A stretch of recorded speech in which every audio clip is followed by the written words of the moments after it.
We're good. Ready? Mhm. Mr. Mayor, we're ready. She said.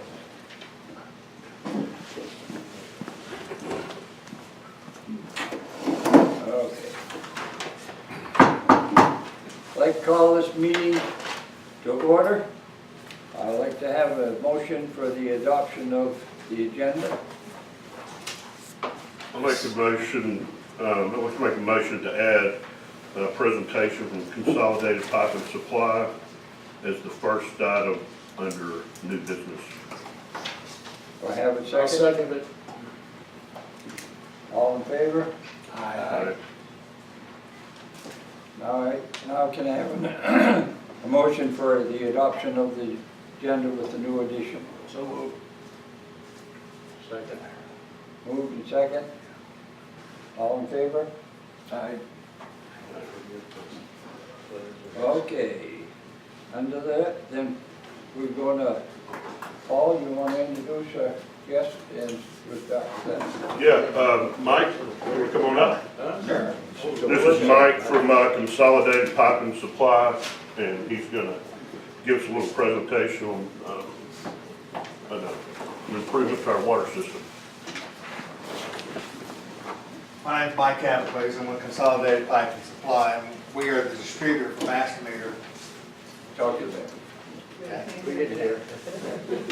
We are the distributor for Mastermeter, and in 2010, we supplied your water meter system here that is read by radio, and it has worked pretty well for most of these years. Recently, there started being some failures, and it alerted me to some things that were going on. And discussing with Mastermeter, Mastermeter is the manufacturer. They're based out of Longview, Texas. We've been a distributor for them for about 15 years, selling this product for that length of time. It's been a really good product for us. This is your water meter register that sits on top of your register. The radio board, the batteries, everything is enclosed inside of this register. So I got a call from the water department here a couple of months ago, and there were much greater than normal or expected failures that were going on. And so, doing some research, talking with Mastermeter, trying to find out what was going on, because all of these are under a warranty. So when we sold you the product, it has a 10-year warranty on it. The year 11 through 20 would be prorated, where you're going to be paying for replacement registers and that type of thing. Currently, you're in year 9. So everything is still under warranty. So that's good news. That's good news. So anyway, this product has been very good. It's been very accurate. The way it operates is, and this is important to the whole scenario of what's going on, there's 2 AA size batteries in here that are expected to last a long time. In doing that, you have to control how much power is being used over a period of time. So, and it's worked very well. In roughly 2009, one of Mastermeter's supplier made a change to the product they were supplying to Mastermeter and did not tell Mastermeter that they had done that. It's a computer chip that sits on the board in here. They made a change. So in operation, that created a problem that didn't show itself until 7, 8, 9 years down the road. And there was no way to predict this was happening until it showed itself. And so it's been a problem. It's been a problem. I'm pleased that Mastermeter has stepped up and is trying to do things to handle things the right way and alerting people ahead of time that this is an issue and giving you some options that are available to you. So the way this operates is as the meter is turning, this is recording everything that's going through the water meter itself. And once every 11 seconds, this transmitter is transmitting a signal out there with the reading and all the information that needs to go with it that ties it to your individual homes. And then once an hour, it's going to store a data log or the history of how much consumption went on during that hour, what that reading is at that point in time. And it does that every hour for up to 4,000 hours, which is about 5.5 months. And then when we hit 4001, it goes back and eliminates that first reading so it can keep adding on. So that 4,000 points is a rolling 4,000 points. And we're able to look at typically 5.5 months if there's questions about your usage or that type of thing. So during that once an hour period when it's storing that reading, this chip that was replaced, it's also supposed to turn it off. So what should have been a millisecond operation ended up being an 11-second operation. So once an hour is staying on for a full 11 seconds, which has created a tremendous drawdown on the batteries. So the batteries are failing. And because of the design of this register, you can't change the batteries. And it's designed that way on purpose. So we have to change the registers. Now, all of these are under warranty. So Master Meter is ready to replace all of these registers under warranty. No questions asked if that's what they want to do. The other option that Master Meter has given us, since we're this far down the road and you've gotten 8 years of usage out of this, Master Meter has offered to give you a warranty renewal for a small price, which is much less than that. And they will provide a new register under that that's going to give you another 10-year warranty. Now that problem's been solved and they put some mechanisms in place. They brought a third-party outside company in here to do some forensic work to understand when and where this took place. They know every register that they produced and which ones are impacted. And so they've done a good job of doing their research and doing their homework to try to determine how big of a problem it is. And it's a big problem. But they're willing to step up and do some things. So I've made some offers to the city, provided them a quote of some things. The original offer was $76.50, and you get a new warranty and a new register. Typically these registers are about $150. So they're not inexpensive. So that's about half the price. I've gone back though because when I was meeting with Bella last week, she was concerned, well, you know, we got labor and that type of thing. Is there anything we can do to do that? And I said, well, let me go back. I think they'll be somewhat flexible recognizing that. So they did in fact come back. Instead of $76.50, they reduced it to $50. They made, you know, as well as making some offers to do some other upgrades for the city in lieu of that, so that we can renew this system and it can move forward. The good news about it is that the meter base that's in the ground, that's actually measuring the water, has a 20-year accuracy warranty on it. Lots of testing has gone on with that, so we know those bases are good. The meter itself, the measuring element itself, is going to be good for 20 years or more. This will allow the city to come in a little ahead of time, put new electronics on it at a much reduced price from what it's going to start costing 2 years from now or a year and a half from now. So it's not pleasant. When I told Ella last week, I said, you know, I hate to be the bearer of bad news, but I was the bearer of bad news. Nobody foresaw this coming. I do give Master Meter credit for stepping up and doing what they should do, and that's to try to make it right to their customers. So if there's any questions, anything I can answer, I'd be glad to do that. But I provided you guys some pricing, and if you got any questions on that, I'll be glad to explain it.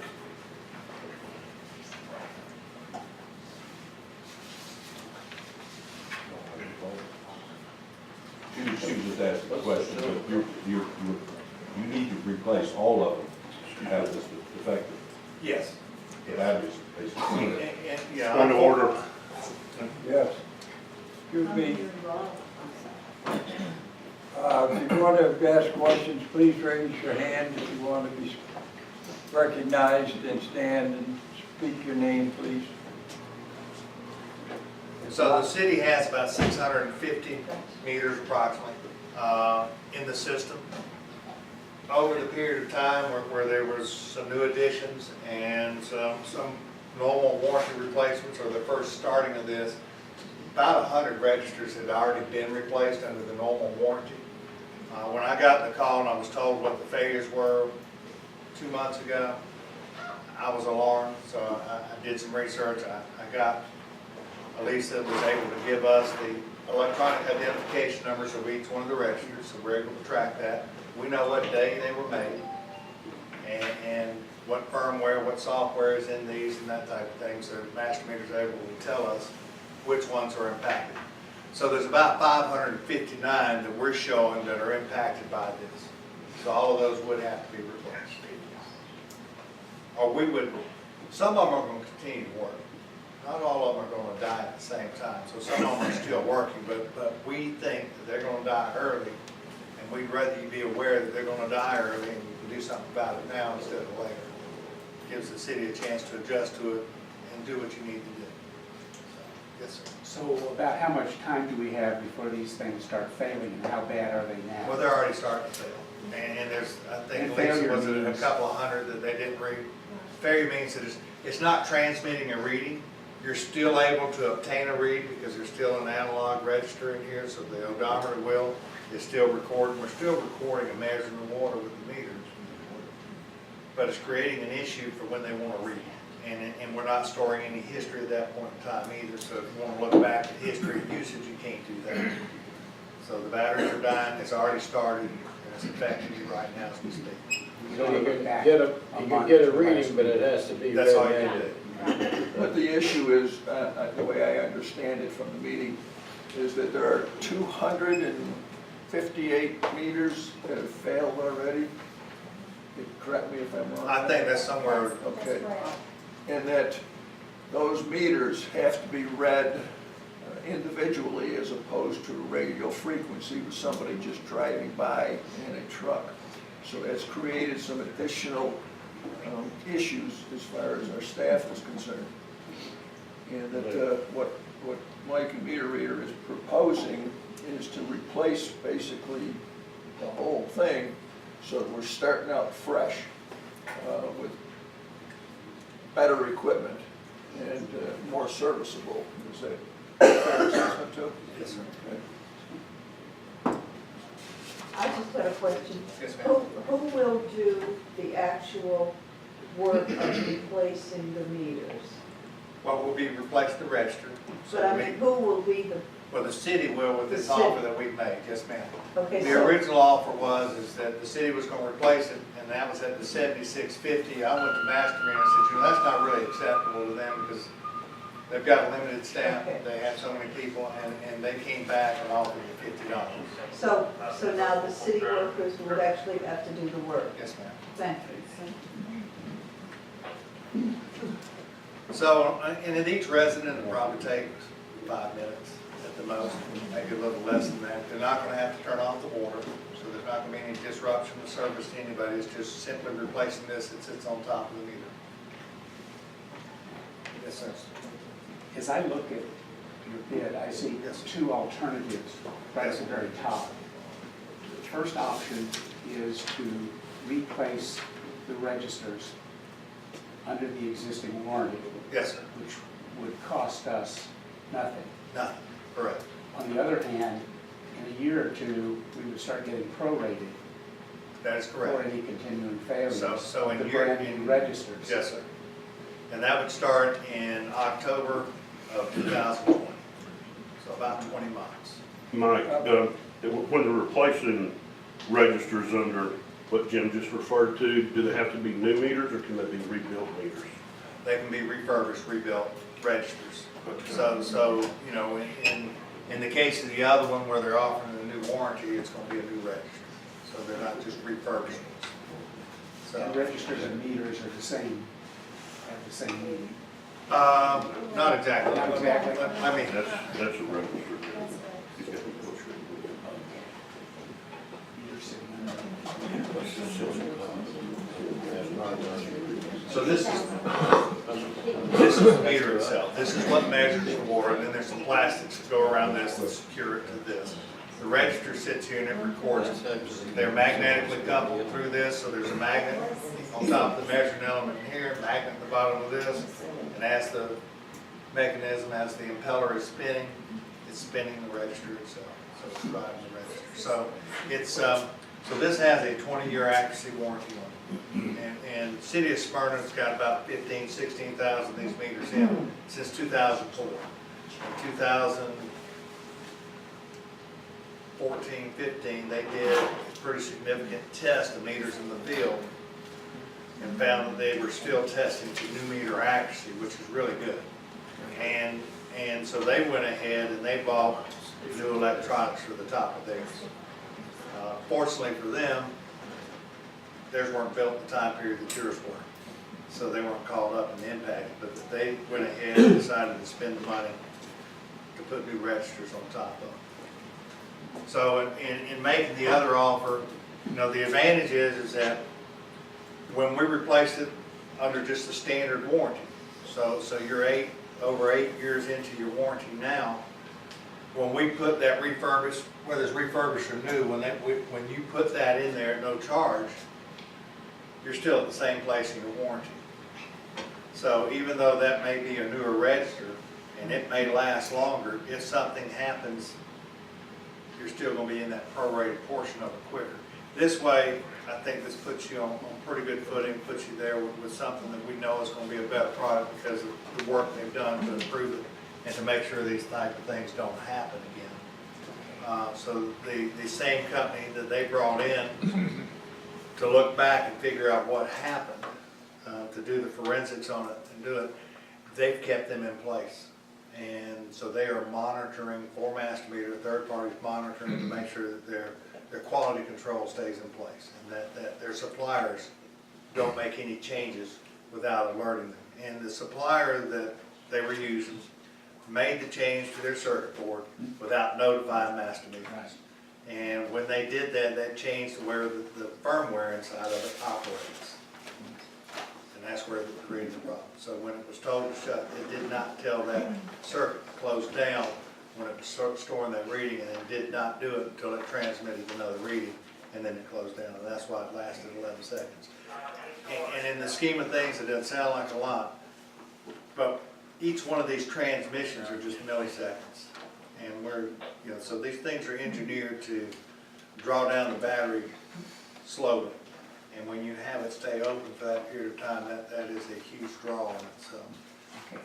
Well, whether or not we elect to do option 1 or option 2, Yes, sir. we're going to get exactly the same brand new registers. Option 1 could be refurbished at their Oh, discretion. That's part of the warranty. Mike, could you just explain to everyone what the quote is in the breakdown? Try. So, because not everybody can see it.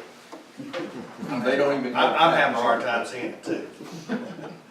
So option number 1 to the city. I call it a cross-ship warranty replacements of registers with your existing warranty. And what the cross shipment means is I'm going to go ahead, typically with a warranty, you take your product in, you give it to the company that made the product and say, hey, I think this is faulty. They research it, look at it and say, yes, it's faulty, and they give you a replacement or repair it or whatever. And typically that's the way the warranty works. In this case, we're going to do a cross ship. We're going to go ahead and send the material to the city so that you can get started without you having to send that register to me first. Now, they do want the registers back, because remember I said they can do refurbished, and that's one of the reasons they get them back. They take them apart, they refurbish them, check them, make sure that they're good, put new batteries in them, so forth and so on, and try to make sure that everything's working the way it's supposed to. So that's option 1. So they would cross ship them in advance, city would change them out, we'd take them back, ship them back, and at Consolidated, one of the things, we're kind of the middle guy. And typically the warranty is between the utility and Master Meter themselves. They manufacture the product, it is their warranty. And typically the way warranties are handled by a lot of companies is between you and the manufacturer. You send them back at your expense and they send them back. Consolidated, we handle that expense. We ship them back for you so that you don't have any shipping expenses, and we help facilitate all the operations going on so that it makes it easier for the utility. So we will handle getting the RMAs, the return material authorization. We'll handle setting up the cross shipments. We'll have Master Meter ship everything here, then we'll pick them up and have them shipped back for you at our expense. So that's option number one, and that's no charge. But everything could be new or refurbished, and that's at Master Meter's discretion, and so that's their decision. And it says the original warranty expires October 29th of next year. That's correct. That's okay. Yeah, that's when this warranty expires, so. And Just that's, a point of clarification, that item is one component of the entire meter. And that warranty we're talking about is for the whole meter? The warranty Or I'm just talking that about is component? for this component. Just that Yeah, component? and with meter warranties, it's pretty common. You have a register warranty, and then you have a meter warranty itself. And this meter accuracy warranty, by the way, is the best in the industry. Nobody does it for longer or for more gallons going through it than Master Meter does. So we replace every one, and the total cost to the city? Well, the total cost of the city, if we go through this for just replacing the registers, and option one, under the warranty replacement is zero, obviously. Yeah. You'll have your own labor expense, because that's part of it on your end, but dollars out of your pocket to Master Meter would be nothing. Option two is the cross-ship replacement, so we're gonna cross-ship it just like before, we're gonna front that material to you with a new warranty. So that's gonna be new product, the new warranty, and that's $50 per register, and so the total cost to the city for those 559 registers is $27,950. The original offer made by Master Meter at $76.50, which is what they've done elsewhere, would be $42,763. So we were able to get them to give us about $15,000 worth of reduction credit, because you have to do the labor. So it was something to help offset your labor. is the labor cost as simple as we just saw you demonstrate? You pick up the old one without unhooking anything and just set the other one on top? It is. That There is some plastics that are on here, and there's a little pin that holds it in. They knock the pin out, they twist it, take it off, they put the new one on, twist it on, and push a little pin. Is that 60 seconds apiece? Yeah, roughly. It's not gonna be in real time to do that. But then you have to take this and you gotta record the serial number of the one you took That's out right. and the one you took in. That's The probably takes longer to do. The paperwork takes as long as anything. And so I called it an EID number, that stands for electronic identification number. So when this register is transmitting, right, you've got 650 meters out here that are supposed to be transmitting. And they're just transmitting out, waiting for you to drive by and pick up the reading with your receiver. So as they're transmitting, we've got, a little information package which includes the reading. And we want to make sure that if it's 123 Elm Street, that we're picking up the right reading for it. So the electronic identification number is transmitted at the same time with that reading, and they're tied together in the little information package that we're getting, along with some alarms, high-low alarms, hidden alarms, things of that nature are also transmitted in that little information package. So that electronic identification number is tied to each account.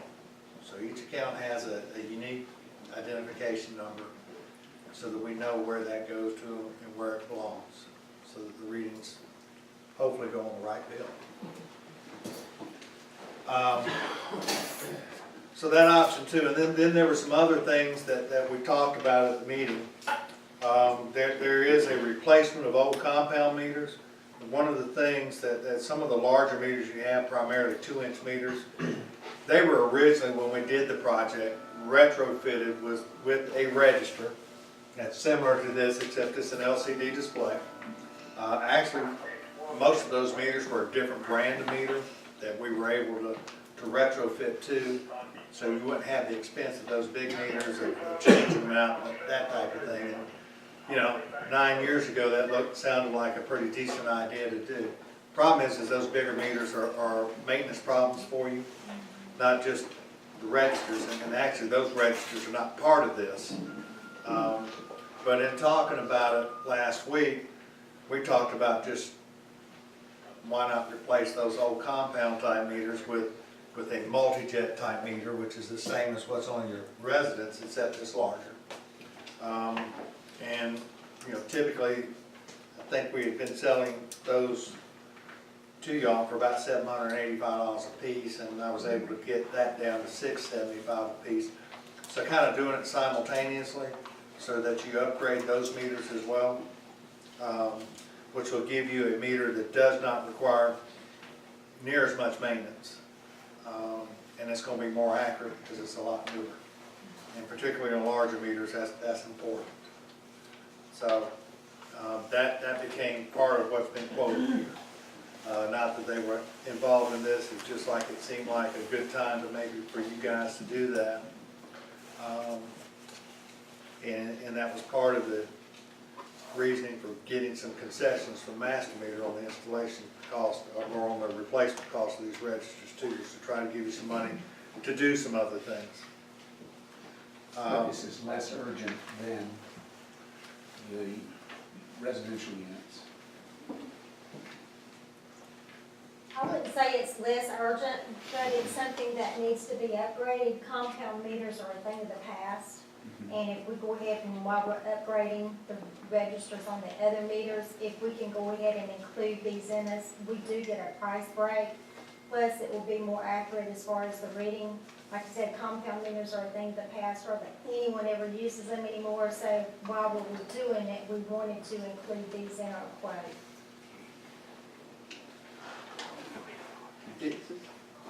So as we go, any more questions on that? I mean, I'm here to answer anything you got. And then I guess we're all set on that. I want to thank you very much. Well, You've got- there's a last item here about software upgrade and reading equipment. And does that vary in any way depending on what we decide to do up above? No. No. Okay. These prices will be honored as they are. One of the things, the equipment that you have is old for computers and for this type of equipment. The warranty on the receiver that's tied to the computer that actually receives the reading is only 1 year. Y'all's have lasted for over 8 years, which is good. The computer's starting to get some problems. There was a 3-year warranty on it from Panasonic. One of the things I did in here was not include a computer because, so Master Meter buys a computer and then they sell it to us, then we sell it to you, and lots of markups. So I recommend to a lot of my customers, because most of you have police departments, you have contracts with suppliers, you can buy computers cheaper than I do. No point in me getting in the middle of that, we'll have the software just put on that. And your police department's using the same type of computers that we would recommend. And the computers are mobile. Yes. They're Panasonic tough books, and they ride, we'll put them in a case, they have a case. So in part of this, I would take your old case, send it back, we're gonna have it refurbished, all new wiring, all new connections inside of it. Put a new, what's called a DMMR, which is a receiver. That receives the transmission and it communicates back with the meter when you want to talk to it and get its old readings and that type of thing. So I included that in there because it's time for that to be replaced too, and better to put a new one in than to try to refurbish one that's 8.5 years old at this stage. So that total will remain the same regardless, but that's with you guys providing the computer. Now the software is important. Okay, y'all are on the oldest version of the software that Master Meter has. Actually, they had some that were older that were discontinued. The MasterLink software that you have works pretty well, and it's still good. The problem is that they're not going to be supporting it much longer. The other problem with that old software is because as operating systems get upgraded from Microsoft through Windows, some of the features will not work down the road. And so software starts getting phased out. So Master Meter, you're looking at this older software. Within the next couple of years, you could get forced into changing it anyway, just because they're not going to support it. There's not going to be any upgrades to it.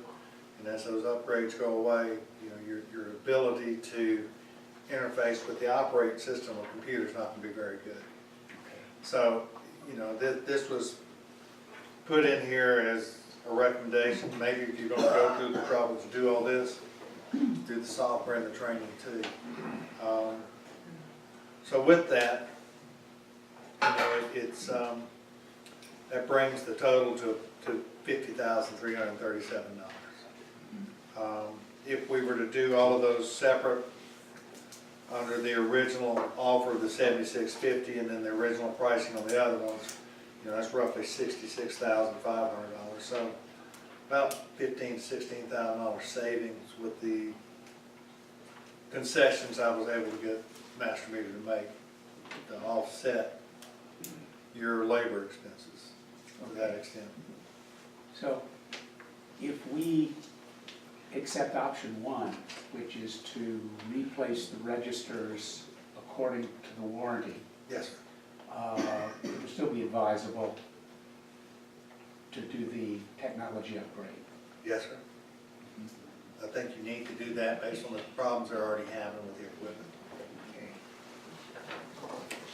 And the only difference between option one and option two, besides the almost $30,000 for the new registers, is that they will be completely new registers as opposed to possibly refurbished, And you'd have a brand Units. new one. and there would be a brand new warranty starting from the beginning. Yes, sir. Now, what's the difficulty of doing the less expensive option, number one? Would, 5 years down the road, if things start failing, then we just push that expense off until then? You're pushing an expense down the road because those, come October of 2020, you'd be in the prorated portion of the warranty. So you're gonna be spending in excess of $100 on every one of those registers because the warranty, and it's a standard industry warranty, almost every meter manufacturer's warranties read almost identical on these registers. 10-year full warranty and 10-year prorated after that. So, and it's always based on the future list price. Okay, and the prorated version in the first year off the warranty is about 45% of the cost new. The next year, maybe 40%. It's a little higher, but yes, Okay. yes. So typically you pay, $150 to get a new register. I mean, the price This now price is a lot higher. The is- price right now is $150. Okay, well, I see here the original offer price was 76? Yeah. That is because of the problem for the impacted registers. The $76.50, that's gonna get a new warranty for you Okay, and a new register. but we're getting it for 50 if we do it all now. If you do it, well, if you choose to do it now, yes. Well, they're making an offer to you to do it now, yes. And, it's, the difference being with the prorated part of it, if you just wait and you do it, and you do the first line item, you are gonna push expenses down the road, because I suspect that you're gonna have to be making changes in a lot of those, because even though you're getting some refurbished meters, registers, there's gonna be failures along the way. And you'll just continue to spend on those, and the price is gonna go up every year on those, so. And I can't control those. Right now, we're in control of where we are, and I think it's a pretty good offer. I think it's a real good offer. It's just a decision you have to make. The good part is that if you were to go out and do a whole new system, and go out for bids and that type of thing, you're gonna be replacing the meter too. Probably gonna be bringing a contractor in to do that, like you did the last time. So your expense is gonna go way up. What we're trying to do, and what MasterMeter was trying to do, is give you a virtually new system, although a little bit ahead of schedule, at a much discounted price, because of the confidence they have in the meter itself, and the confidence we all have in that meter, so. So those are choices, and I know they're not easy. This is not something, I'm the bearer of bad news, and I don't like that, but I feel like it's a real good offer, but that's the decision you have to make. You know what your finances are and where it fits. I think it's a good opportunity to go ahead and get everything done at once and push you on pretty good footing for the next 10 to 15 years. One quick question. I never heard, how many of the 2-inch meters do we have? 13. There's 13, I think, is what we're estimating. I don't know if that's the exact count or not. Do we have any ballpark? That's a whole different deal than taking the register off. I mean, if you're It doing is. that for 2-inch meter, what kind of labor are we looking at on those? It's not that bad, really. Our guys do it. We actually had one changed out earlier in the week, and he was done within a matter of a couple of hours at the most, and he had to do some pipe replacement with that one, so it's Okay. not that labor intensive. And those 2-inch meters primarily are serving where? Like condos and that kind of thing, they'd be the. Multi-unit. Mhm. Yes, ma'am. Debbie McAfee, Alpine Drive. How many total households will this affect out of the whole community, and will the cost be passed on to all of us?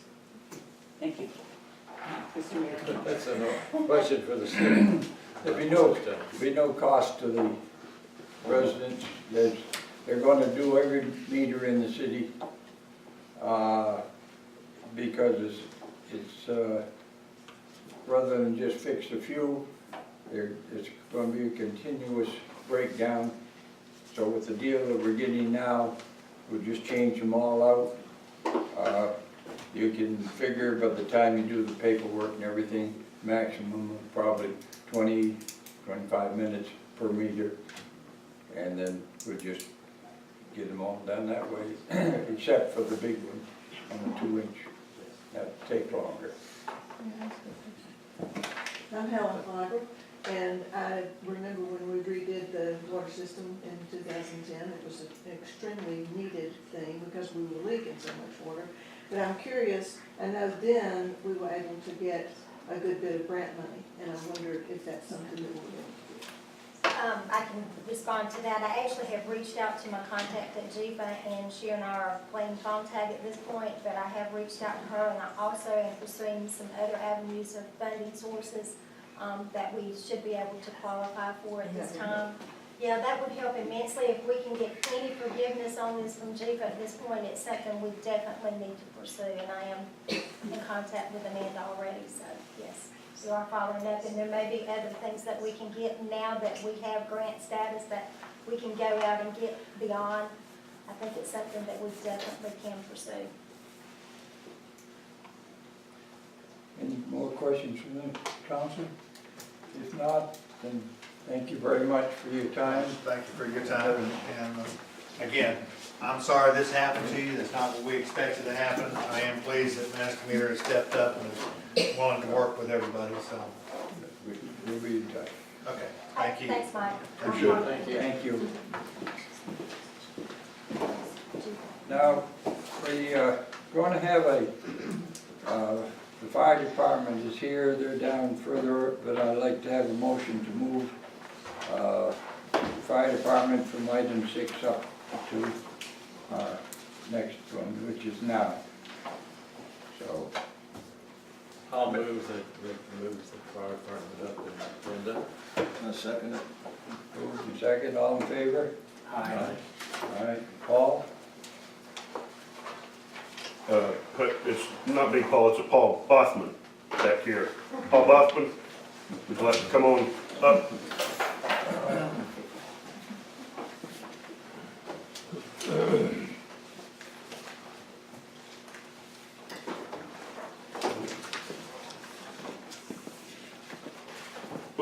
What Paul Bothman's gonna be going in, if you look, I put one of these in front of you, it's highlighted. If you follow along with that. It wasn't clear to me if I was going to be making a presentation or simply be here to answer questions from what has already been submitted. It appears that I'm here to make a presentation. You certainly don't have to. I'd like to give these guys a little background. As you all read, I'm Paul Bothman with the fire department. Some of you know me. I've been with the department for 30 years. And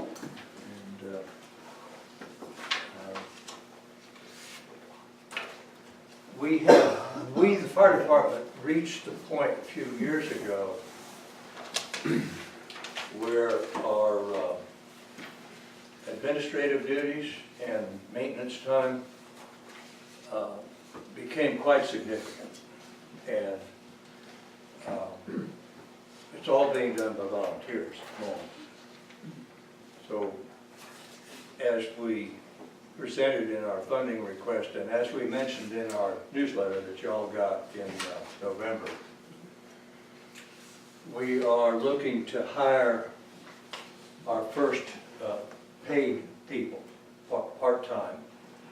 A little bit of an unusual setup where we're saying up to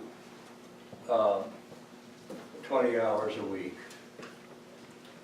No minimum, a definite maximum, but up to 20 hours a week for each of two people, a maintenance person and the lady who for many years has been doing our paperwork, which is an amazing amount of. I used to do it all, but it has like quadrupled since I turned that job over to Kay, and I'm not really 100% up on everything that it has to do, but I'll give you this little bit of insight. We answer to the federal government. We answer to two states, the state of Georgia, the state of North Carolina. We answer to two counties, Raven County and Macon County, North Carolina. And we answer to the city of Sky Valley. Sky Valley, bless their hearts,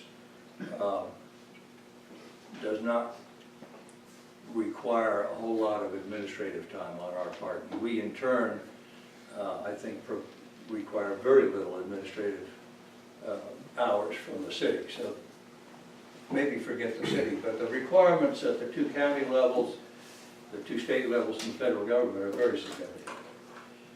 So that's the administrative part of it. To hire those two people and also to stop a very slow erosion of our financial resources, which has been going on for some years, we will need an additional $50,000 to be evenly split between Sky Valley and Scaly Mountain. To do that, Scaly Mountain has already approved that increase. We sent a ballot out with the newsletter to every property owner in Scaly Mountain, and 108 of the Scaly Mountain residents approved our request, 3 disapproved. So the $25,000 from Scaly Mountain has already been approved. We're asking for another 25, the other 25 from the city. And I think that's probably what we're here to discuss. And my understanding is that this was probably a bad time on our part to ask for that. I mean, we needed to, but y'all are embroiled in this SDS mess, which is most unfortunate. I've been subscribing to the Clayton paper for 30 years, so I'm as much up on it as probably most of y'all out there. Very, very unfortunate. So there's that, and then there's the question of how much should the county be putting up versus the city. And I don't know that that's something that the fire department can help with. I mean, that's an internal, I started to say it's an internal financial issue, but really it's more of a, or at least equally a political issue. So I don't think I can help with that. But our bottom line is that we are asking for an additional $25,000, which would increase, in round numbers, pretty close, but round numbers. Y'all are currently funding us at $1 million. based on 40% valuation. And our request would bump that up to 1.5 mils at 40% valuation. Now, to put that in perspective, it gets a little bit complicated because, and somebody please correct me if I'm wrong, but for 30 years I've been under the understanding that the state of Georgia taxes at 40% of valuation. That's correct. That is correct. Okay, thank you very much. So, and the state of North Carolina taxes at 100% valuation. So we have to be careful that we're comparing apples and apples and not apples and oranges here on these rates. So if y'all, as I say, Scaly Mountain's already approved our request. If y'all approve our request, converting Sky Valley's taxes and rates to 100%, which is what we have to do. So we take your rate and divide it by 4 and then multiply it by 10. That gets it up to the 100% that North Carolina does. The way you'll come out is that at 100%, your new mill rate would be 6/10, and Scaly Mountain's new mill rate would be 0.58. You're within 200ths of being the same rate that Scaly has already approved. Forgive me if you've heard this like 100 times, and if you haven't, it's only because I haven't been able to bend your ear 100 times. But the water gentleman, I think, did me a favor. There are maybe very roughly 500 households, residences. 650. 600 something. Okay. I'm not a mathematician, but having just gone through a ISO reduction in Scaly Mountain, I have some insurance premium figures. We brought Scaly Mountain down from an ISO 9 this past year to an ISO. Sure, you want to? The insurance service office. But this is just some scribble stuff I did last evening. Those, like Paul Wheeler and people who have worked with me over the years are used to my scribbles. But it's very interesting. So we went from a 9 down to a 6. Y'all are a 5, which we've held for y'all. We've held 6s and 5s in Sky Valley for a long time. And in ISO ratings, the lower the number, the better, by the way. So what we learned, our new ISO rating in Scaly Mountain was effective 1 October of last year. And what we learned was that the premium reduction, the homeowners, what we're talking about, homeowners insurance, premium reductions were between 21 and 30%. With the average being 26, based on a sampling of 10. Now, granted, that's not many, and we could be off a little, but I think it's representative, probably in the ballpark. On a $2,000 homeowner's insurance premium, that's a savings of $520 a year.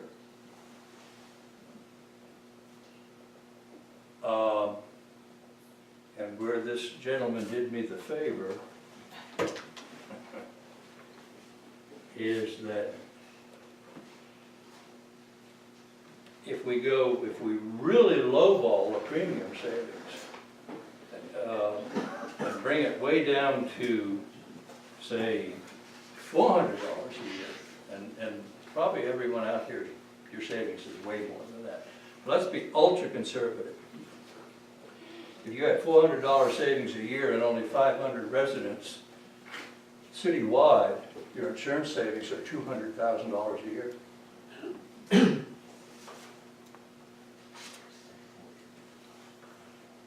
And those are low figures.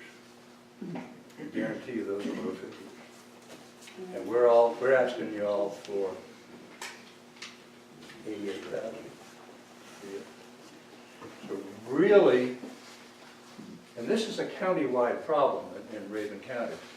The problem in Raven County is that our fire department leaders are much too polite. It's the culture of, we can't raise taxes because it will hurt Aunt Jane. We're not asking you to raise taxes, we're asking you to give us back a small part of the money that we're saving. You end up the year with a free service and money in your pockets, even quite a substantial amount of savings. So that's where we are. And what's appropriate? Do I ask for questions? Thank you.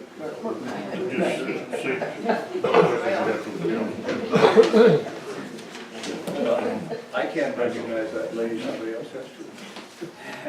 Yes, ma'am. Thank you, sir. And just a quick question for clarification. Are you saying our ISO rating for Sky Valley will be also going down from a 5 to a 4? Or you're just saying that was Sky's deal? Excellent question, thank you very much. Now, we wanted, that's very important that we clarify. Y'all, let me see, I'm terrible to bring stuff and then not be able to find what I'm looking for, but, I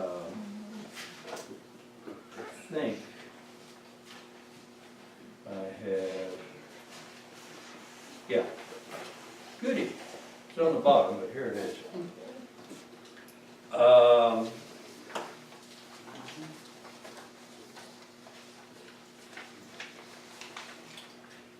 In 1997, we brought you all down from a 9 to a 7.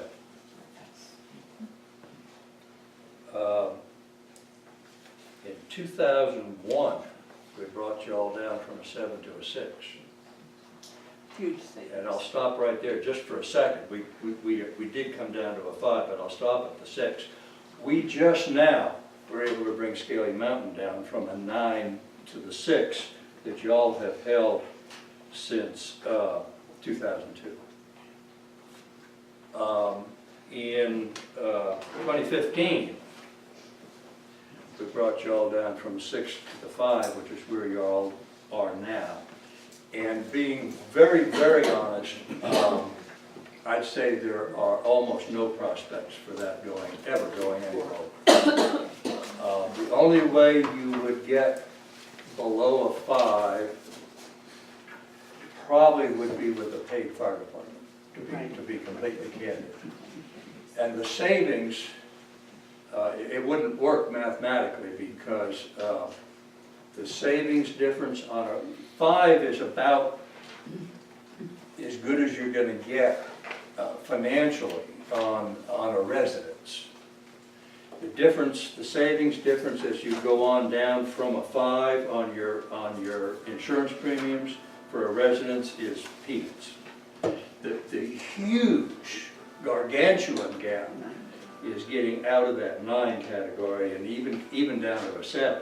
But 9 to a 5 is huge, and the difference between the 6 and the 5, we heard reports from some of y'all, you were seeing $50 and $100 differences, but the difference between a 4 and a 5 truly would be negligible. The lodge would see it, the churches might see it, but, you know, offsetting what it would cost to get there, it wouldn't be good for you. Thank you. Any other questions from the council? I don't have any questions. Yes, sir? Just out of curiosity, why is it harder to protect Scaly than it is Sky Valley? What makes ours so much? Your water system. Your water system. water system. Hydrant. Sky Valley right, Moody Merritt, and a few other folks. Y'all have a really good water system. You just flat out absolutely do. You have a really good water system. There are some pressure differences on your hydrants that we have to be really, really, really careful about. But, you know, all in all, for a relatively small mountain city, y'all have a really good water system, and that makes the difference. Scaly Mountain has no water system, which means that we had to identify a whole bunch of sites in Scaly Mountain where we could draft water and fill tankers. And we went about our ISO inspection for Scaly Mountain differently than Raven County did for the rest of the county some years back. We went with what they call a water hauls inspection, which is very challenging. We had to prove to them that we could bring sufficient number of tankers to any house in the fire district within a given period of time to provide the water to enable us to suppress a fire.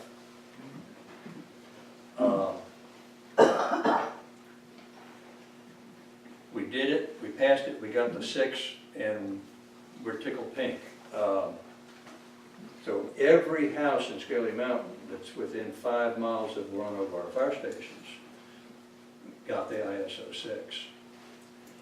When Raven County did the county-wide, they did not do a water vaults, and their ISO 5 that they got for the county only applies to residences within 5 miles of a fire station and within 1,000 feet of a certified water source. There are hundreds, if not thousands, of houses out in Raven County. There's still 9. And we decided we really just didn't want to do that. So we went the hard route. That doesn't affect y'all. It's just a little quick background. It kind of is a segue from your question. Paul, do you have anything that you want to add to this? No, just for clarification, Paul is on the board of the fire department, and any voting that would take place, he will recuse himself. But for providing information to the taxpayers, is there anything that you want to say? Well, yeah, one thing I'd like to point out is that there's 24 active volunteer members. One of the members is in Sky Valley, 9 are from this area in Outline, Georgia, going towards Heatherstone, and then 14 are from Scaly Mountain, and the members contribute over 6,000 hours each year, and they respond to not only fires, but to emergencies. That also includes their training time, maintenance, and administration. Point being, if Sky Valley wanted to form a volunteer fire department, we'd be have a challenge to get members to the fire department. So if we wanted our own fire department, we'd be in a position to hire and staff it like we hire and staff the police department. So I think it's a heck of a deal. We've got a 24-member fire department that costs way less than a 4-person police department. The police department budget's close to 300 or so. So I think that puts it, you know, looking at it from a different point of view, if you had to staff a fire department, what that would actually cost as opposed to what we already have in place that's, you know, operating well. And Well, the state of Georgia requires a minimum of 15 people on the fire department. yeah.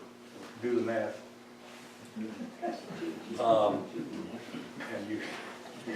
And you either have one or half of one. Can I tell on you a little bit? Moody has been with us way over 30 years. Those of you who read our newsletters religiously know that Moody's been with us 30, 34, 35, 36 years now, something, some incredible number. This recent fire that we had, which we're not real happy about, there were 4 people, four of our members there with over 30 years of fire department service. Moody was one of them, I was one of them. But, so jokingly, Moody keeps saying, well, no, I'm retired, I'll just show up occasionally. Moody showed up occasionally. He showed up at 2:30 Monday morning and was glued to that fire truck for 6 solid hours. Well, I don't know. Towards the end, maybe he got a little bit of a break, but, yeah, so he keeps saying he's half retired, but I don't believe it. The fire department does have one concern on this, which is, it's a side issue, but it has the potential to be very serious. We receive, can I go with this? Yeah. Sure. We receive somewhere around, because we've never been able to get the county to give us hard figures, we receive somewhere around $30,000 a year in support, a lot of it's intangibles, from Raven County.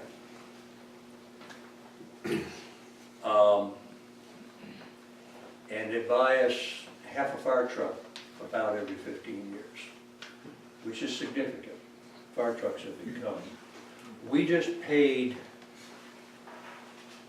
$15,000 more for a new brush truck than we paid for our first full-size Class A pumper. It's scary, but anyhow, they buy us about half a truck about every 15 years. In that, they put up half the money Skelly Mountain puts, or the fire department puts up the other half of the money. We the fire department are very concerned that what we're looking for is a net annual increase here of $25,000. So whatever y'all negotiate with the county, and I understand the validity of some of your concerns about county funding, we're a little concerned that we want to be sure that everyone, including the county, understands that we need to end up with a net increase of $25,000, not that it doesn't get offset somehow or other with reduced county funding. County says, oh, well, we'll give you this, but then we're not going to give the department that. I don't know, but just, it is a concern that we have. And as I say, it's money that we're giving you. We're just asking you to give us part of it back. Anything else?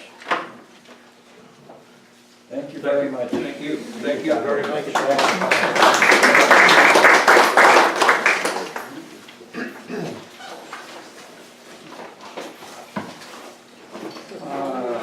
Three. Mayor, Yes, sir. what's the next step? And if you have to increase it $0.5 is that something that we have to vote on, or is that something the council can vote on? What's the next step for meeting the request? I can put it on the agenda for next Tuesday. That's when it'll be voted on, the next Tuesday. At the regular council meeting. But, okay, No voting on this, on workshop. but you were afraid that it's the equivalent of $0.5. And I guess what I heard is there's more than one way to meet that need, but this particular year, you can't change the tax. So this would be something for next year. We would be increasing the taxes to the property owners in Scott Valley. It would come out of our existing budget. Okay. Not now, anyway.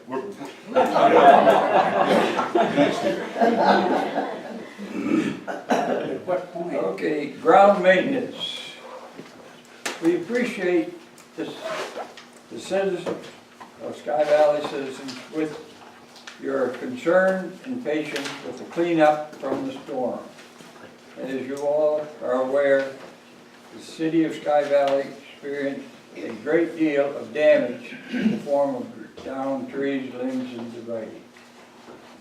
The city public works crew has been working on removing all debris as the weather permits, and we anticipate the cleanup will be completed in the near future. The city of Sky Valley will maintain the main entrance, city park, pavilion area, and City Hall on a schedule that has been established by the city staff with the assistance of a professional groundskeeper. And item 4, the bear ordinance. Ella? Yes, sir. As you all know, we've been talking about the bear ordinance for quite a while now. We had done some research. We looked at Gatlinburg, and we'd also looked at some other places that are mountainous regions that have the bear populations like we do. So we had Doug to go back, and he did us a draft ordinance for this.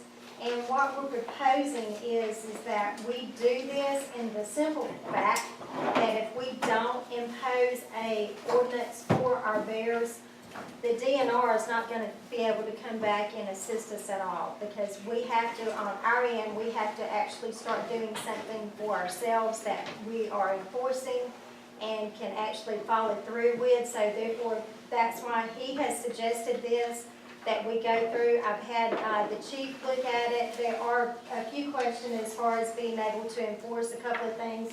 And as you see, our city attorney is not here today, but this is something that we plan to pursue. And once that is out, we'll make sure everybody is aware of it, how we plan to present it, and exactly what it's going to entail. One of the things that he has included in here is that the wildlife resistant containers, different things that come up as far as the disposal of domestic and commercial items, like when people have stuff that they place outside, they would be responsible for it. If at some point it is beyond our normal pickup days, and as always, I know you all use the compactor as much as you can, and I would just like to encourage you to do that. Like I said, there is some violation fines, and it can be up to $1,000 per our existing ordinance that we could fine someone if they don't adhere to these regulations. I'll give you more information once we have a little bit more of it available. Like I said, the attorney has drafted this. I'll be free to give you all a copy of this if you'd like to look at it, and you can give me your input if you'd like.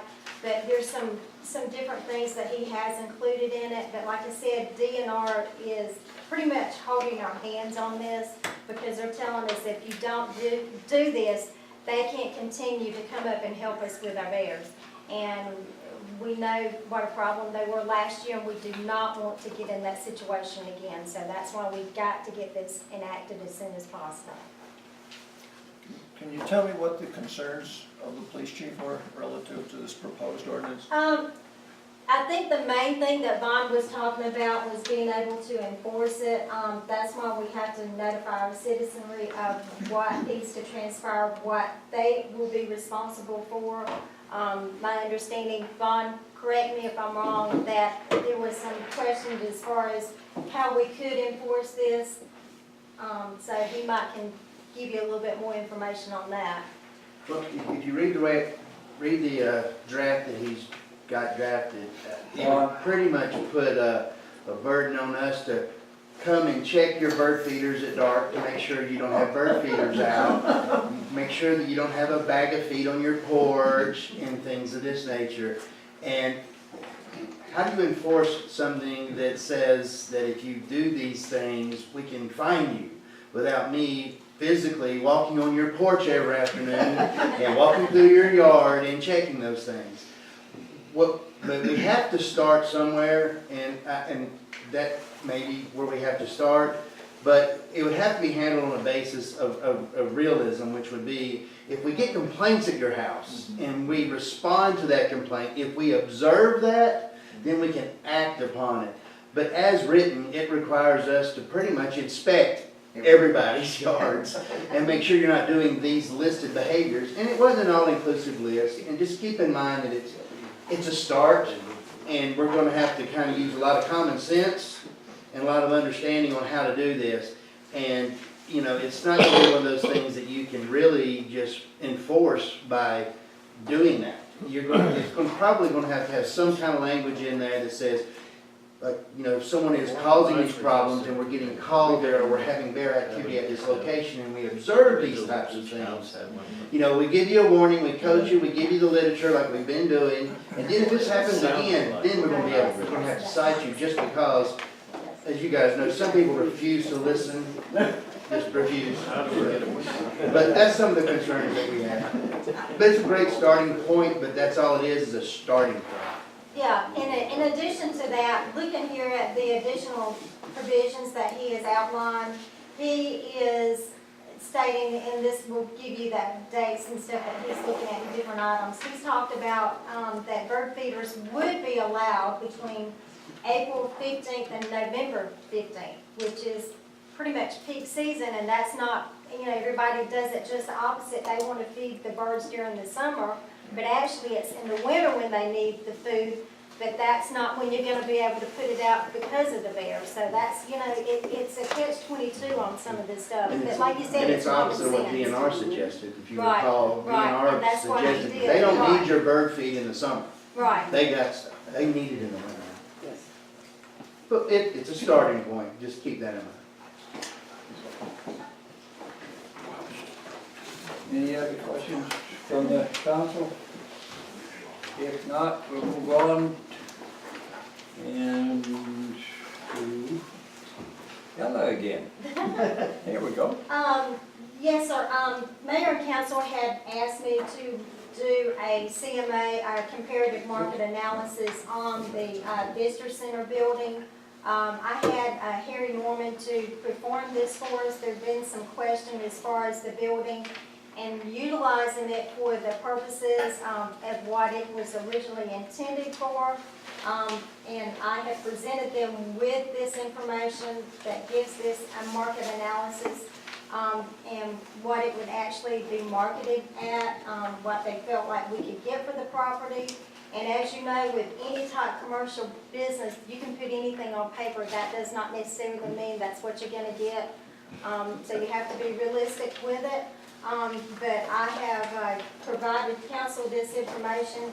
There has been some suggestions as far as what we could do to the building, possibly selling the building if we're not going to continue to utilize it. And there's also been some questions, why do you want to sell commercial property when it's the only really piece of commercial property we have within the city? So this is something that I, you know, like council to discuss and decide how they want to proceed. If they want to change anything, you know, with the building as it is currently being used, or if they have other suggestions. But I have presented this to them and would like their input on how they would like to proceed. You've all had a chance to look at this proposal? What is the proposal? I have no idea. What are we talking about? Why, you know, why are we doing it? Whoa. Let me finish your first question. You asked if we're any I questions. know, but 12. Okay. What it is what we want to do with this building is the main proposal. Do we want to continue as it is? Do we want to sell it? Are the two proposals. Well, who is making these proposals? The city. Well, I'm part of the city, I know nothing about proposing to sell the building. Well, The this is proposal why- that was made earlier was to use that building for city services when it becomes all available. Move the city there, the police department, you know.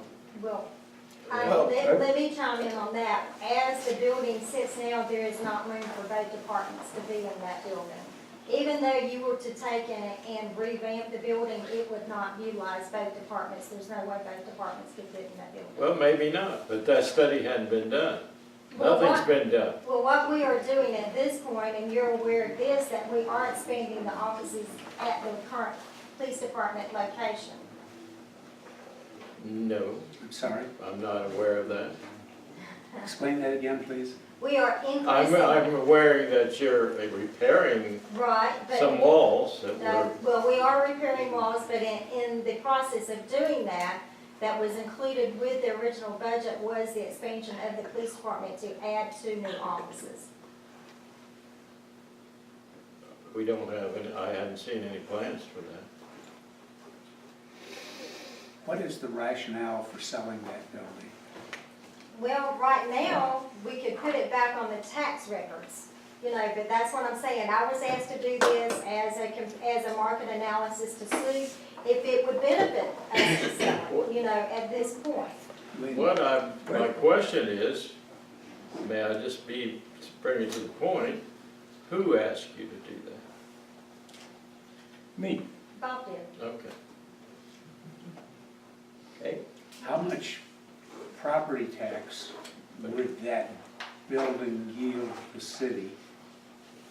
I think it valued about 160-something thousand tax records, so you may be looking at about, let's see, what is it listed as?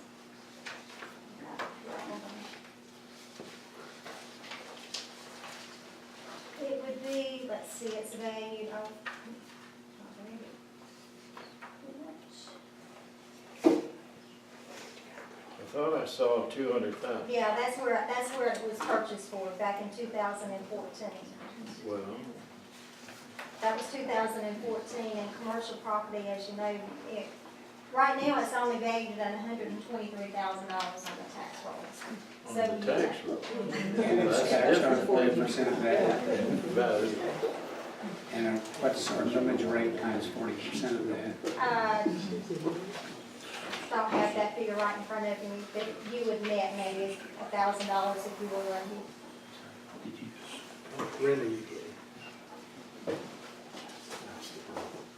Because I think we're getting about 12,000 in rent annually. Plus, we're having to maintain, we have the insurance that we're having to maintain on it, and the upkeep. Plus whatever value there is to any use that might be made of the visitors center. That's only one office, so that Right, would be hard right. to market that. What is your net income on that building? On a net income, let me just do a couple of things here.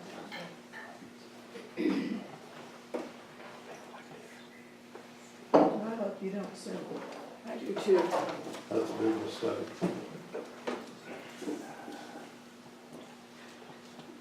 Trying to think So what far, those we've are. only heard that the rationale for selling it is to put it back on the tax rolls. And also not, as far as the insurance, your insurance on that property, because we have a blanket policy, Mhm. I believe the insurance is probably about $1,500 that we have to pay on that each year, but you also have to maintain the building itself with upkeep, so you have to take all that in consideration. He was asking as far as net figures, and I'm just guesstimating, putting all this in my head. I would say right now, we're maybe making $10,000 on it each year, is all that we're making on it. And at some point, you're going to get with the building itself, when you start looking at, you know, having to put in a new HVAC, which we did about 2 years ago, we had to put in a new one. You start looking at roofing, you start looking at the interior of the building itself. You have to determine, when you start looking at properties like this, is it worth to continue to put money in? Yes, you are reaping some benefits, but at some point, it will cost you money. I mean, you have to look at it that way. Do you want to market the property now and get it up, maybe while property values are up? Or do you want it to sit there and at some point not be able to get anything for it? I mean, because it looks to me, looking at the records, there was no appraisal, of anything done when the property was purchased. There was no appraisal, no forethought as far as what the property was actually worth. And have we had an appraisal done now? No, I have not had an appraisal done, that's why I had the CMA done, which is the, you know, the commercial marketing. There also was no inspection done prior to the sale. And the part of the sale with the city and the seller was that the seller was going to have access to an outbuilding for his office. And it, shortly after, and actually part of the exhibit that was part of that sale agreement, was that the city was not going to spend more than $17,500 to fix that outbuilding. And when the city actually did look at it, it was demolished.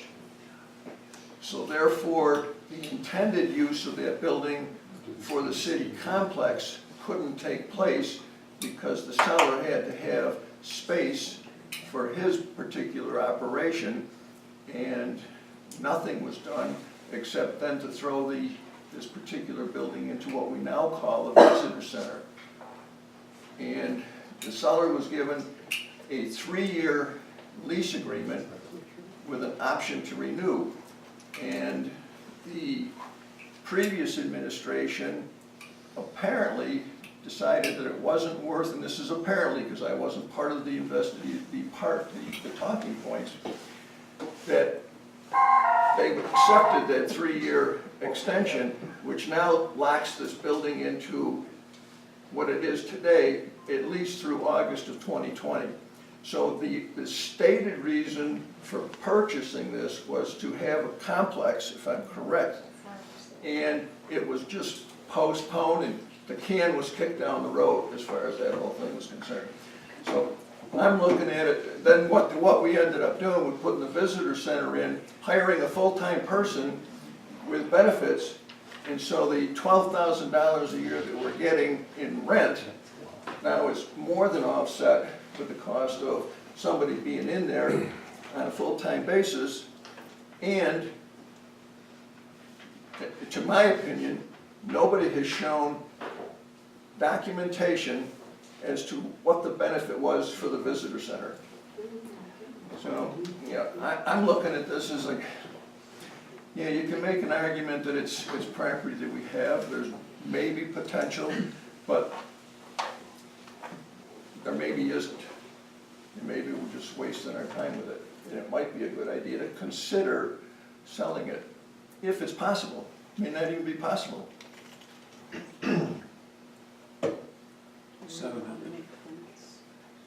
future of the building is tied up in part with how we propose to pursue the marketing plan for Sky Valley. And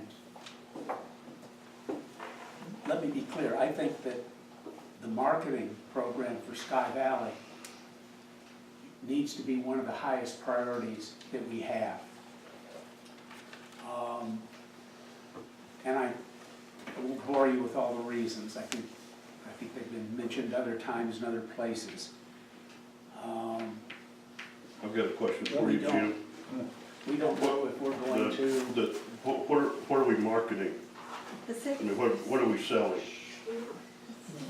in your marketing? Sky Valley as a residential community Don't you think for the- retirees, Don't you second think the homeowners. realtors should be doing this? The realtors can No, never buy no. it. They don't have the financial clout to do it. They answer the phones, they show, they work hard, but, you know, if any single realtor spends $5,000 on marketing Sky Valley, they get a fraction of that benefit. The homeowners get the benefit, get the rest of it. The other realtors get the benefit of it. It's a coordination problem, and that's where the city comes in. The city's job is to do things for the community that the private market can't accomplish, that we can't do for ourselves. Well, you're drifting off this, but this is. Well, it's related. No, it's not. Part and parcel. That's absolutely important to making that decision. Quiet. No.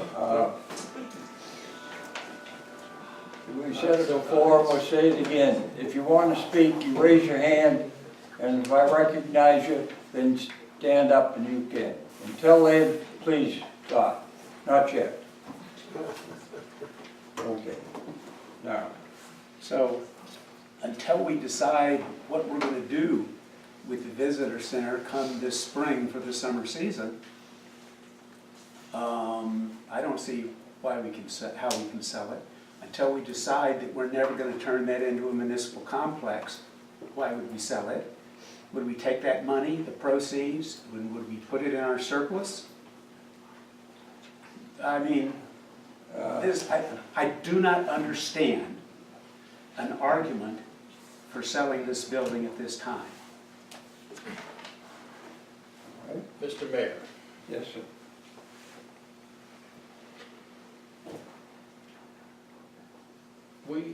it's obvious we need a workshop on this issue, not just one, probably several, many.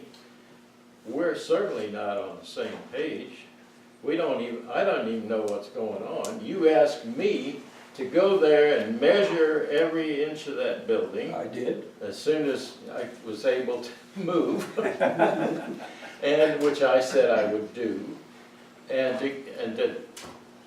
to look at the inside and get an evaluation of what could be done or not be done, talk to Ella about what spaces could be used for the city, maybe not all, but something, and come up with a plan that we could work from, and that hasn't even been started.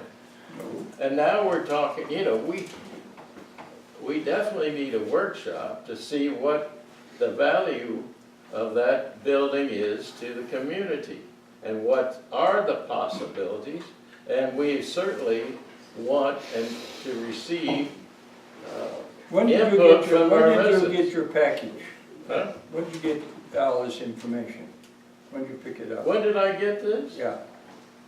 About a week ago. Did you look at this part of it? Yeah, I did look at it, and I said, what the hell are we doing? Did you ask, Trying to sell it. did you call Ella to inquire I about it? understood what this was, and I knew And- we were gonna and talk now about you're- it now at the you're workshop. saying- Now you're saying you didn't know anything about this. I didn't know about the intent of selling it. I see that you wanted to find out what it was worth and whether we overpaid for it. You had no possibly. questions? You had no questions about it? My questions are being answered here in public view, are being asked. Because we can't talk, you remember, because of sunshine laws, we can't get together as a whole group other than this place. So it shouldn't be an argument, but it should be a conversation. And that's all I'm asking. I said, and the first time I heard selling it, because you evaluate what it's worth, doesn't tell me that I didn't see a proposal to sell anywhere. I haven't seen any proposal yet for what we should do with that building. But that's why one thing we need to have do. it on this here, is to discuss this, whether to sell it, to repair it, to leave it, or whatever. And we're gonna do it all in this one little workshop. I'm in favor No, of of course having not. more workshops on it. We haven't done any research on the building, what it's worth, what shape it's in, what electrical shape it's in, what physical shape it is there mold anywhere? Have we done any of that? No, we have, but that's what we're gonna have to do, to make a realistic. Most everything, when you put it in a workshop, it's more to discuss it. It doesn't mean that that's a final thing on anything that goes into a workshop. Right. This is not finalized. This is just for the council itself to discuss this. Right. And we can discuss this like this, which was the only way, as I said. And if, and as you said, that can get the whole council together. Well, All right. all I'm saying is, I don't want to give our citizenry the impression that we're going to, you know, sell or do anything without fully analyzing the expense we've made, the $200,000 we spent, and making proper, you know, future decisions. And Well, we're not bringing- just saying, we're also let's bringing- say, we might could sell it right now because the market's up, or without, I just haven't heard any discussion about, other than what you asked me to do, which I thought was, That's true. a good way to start, a very good way to start. And what surprised me was all of a sudden, we're talking about possibly selling it before we really evaluated it. You know, And the thing and what about- I'm trying to imply Okay. is that we can't do it in one workshop, this is gonna take some time. All right, you've had your 3 minutes. You've had your 3 minutes. Now, one of the things, Neil, that we probably need to take into consideration is that this purchase was made under executive session, that the community didn't have input. And this council is opening it up to the community on what some of the ideas that we have are. I So agree. there's a huge difference in that this was done, there was no appraisal, no inspection, and in April of 2014, the council, of which you were on at the time, agreed that the mayor could pursue this building as far as buying it, which was closed in September of 2014. And nobody knew anything about the details with it. So this council is now throwing it out in public rather than doing it in executive session, which we have the right to do. We have the right to set up an executive session and say, this is what's going to be proposed, and vote on it. Al, I'm sorry, but the only idea that I heard presented as to what to do with it was to sell it. Are there other ideas? You just expressed an idea, okay? We're bringing it out here in open session. I'm proposing we sell it. Jim Curtis says, no, we keep it, and we, in the spring, we hire somebody to set up the visitor center again. Paul might say something different. Mr. McMary say something different. So we're starting someplace. And again, my point is, this could all be done in executive session without anybody else involved in it, just like the purchase was done. I think this is definitely the kind of thing that we ought to be discussing openly and together. And I think our community is interested in these subjects, and I think our community has some things and some thoughts to share. And I think we benefit from hearing the thoughts of our The community didn't have the opportunity. And Jim was- No, you're right, that was a purchase. Yeah, that's right, it was Yeah. executive session, and the Georgia laws are set up so that you can do it this way. Okay, that's what the point I made. I'm not saying that, and we aren't doing it that way. We're doing it We differently. made a good point. And Jim, on the visitor center idea, which does tie to marketing plan, I think we do need a marketing plan, but it can be done much more effectively and efficiently. How long is that visitor center open? It went 3 years. full-time, she actually went full-time in 2016, so she was. And then before that was on a part-time on a basis. part-time basis. And the only thing I can find that we gained from it is an email database of about maybe 1,000 people. We could generate and market to way more people than that by spending marketing dollars wisely and doing targeted marketing through the internet. Yeah. There's so much, I mean, we can target specific zip codes and a specific range in income that those folks make and market to them that way. Right. The visitor center, the way it was being run, was just inefficient. That's, if you look at the overall cost and you get 1,000 email addresses, you know what I mean? So I'm all for marketing, and when I was asking you about what we're marketing, yeah, we're marketing Sky Valley. The biggest thing we have to sell, well, the city doesn't, but the property owners have, or their houses. And so, you know, I think with a realtor in that office and somebody swings in there there might be a more efficient, effective way to run a quote-unquote visitor center. There's other ways to do that. Well, we need to talk about that. Yeah, absolutely. And there's a committee that's out there doing that now, but I think the fact is that, it really hadn't gotten a lot of traction yet, that we can tell. That doesn't mean it's not helping, but it certainly hasn't pushed things up. Well, I think that we've kicked this around a little bit. We can put it back on a workshop for later, after we've all had a chance to look at other angles and other decisions on this building. So we'll postpone this discussion until we put it on later, at a later date for. I only saw one or two things about it. Good. Bob, We'll we hear put from- this on a Mayor. later date for. Mr. Mayor, can we hear from Ed West that's here? Ed West is back here, had his hand up. Can we maybe hear from him? Sure. Thank you, Paul. I'm Ed West, and I'm that awful seller, Paul, that sold it to the city. But let me say this, just to correct what you said. I would never, it wasn't for sale. I didn't have it on the market for sale. The city came to me looking for a visitor center. And we made an arrangement. But I would never, ever, ever put anything on the market in the city like this without a confidentiality agreement with the parties involved. And Neil, I don't know if you were on the council, I don't know if you remember that, but we all signed a confidentiality agreement.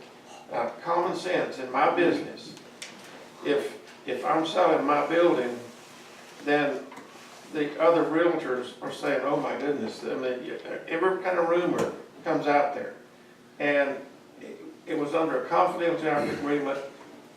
I thought it was a good deal for the city. I only did it because I wanted to help the city. No other property is available. And I don't know if the city has looked at, have y'all seen plats of that property? There's room for another building, easily. Yeah. We're sitting here today in borrowed quarters.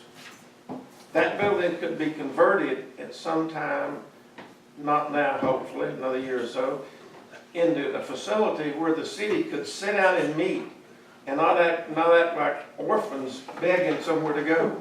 It amazes me the comments that our leaders are saying about the future of Sky Valley. Ella made a comment, and I think somebody else did, the real estate market up. Not here, it's not up. I don't know where you're getting your information. What we're selling is $100,000, $200,000 houses. It just keeps sinking and sinking and sinking. I've only been here 35 or 40 years. I know the market. I know what's going on. And by closing the visitor center, what you're saying is we want Sky Valley to continue going down. If we don't work with the club, the city doesn't work with the club, and we try to get something positive going. Sky Valley, believe me, is a sinking ship unless we get something positive going. The Visitor Center, yeah, it may not have been the grandest idea, it may not have been managed properly, but we have to, nobody knows Sky Valley's even here. I mean, very few, you drive up the mountain, they don't know it's here. Many people stopped in there. I didn't even know Sky Valley existed. The little sign up there at the junction, most people don't even see it. Go back and forth, don't even know it's here.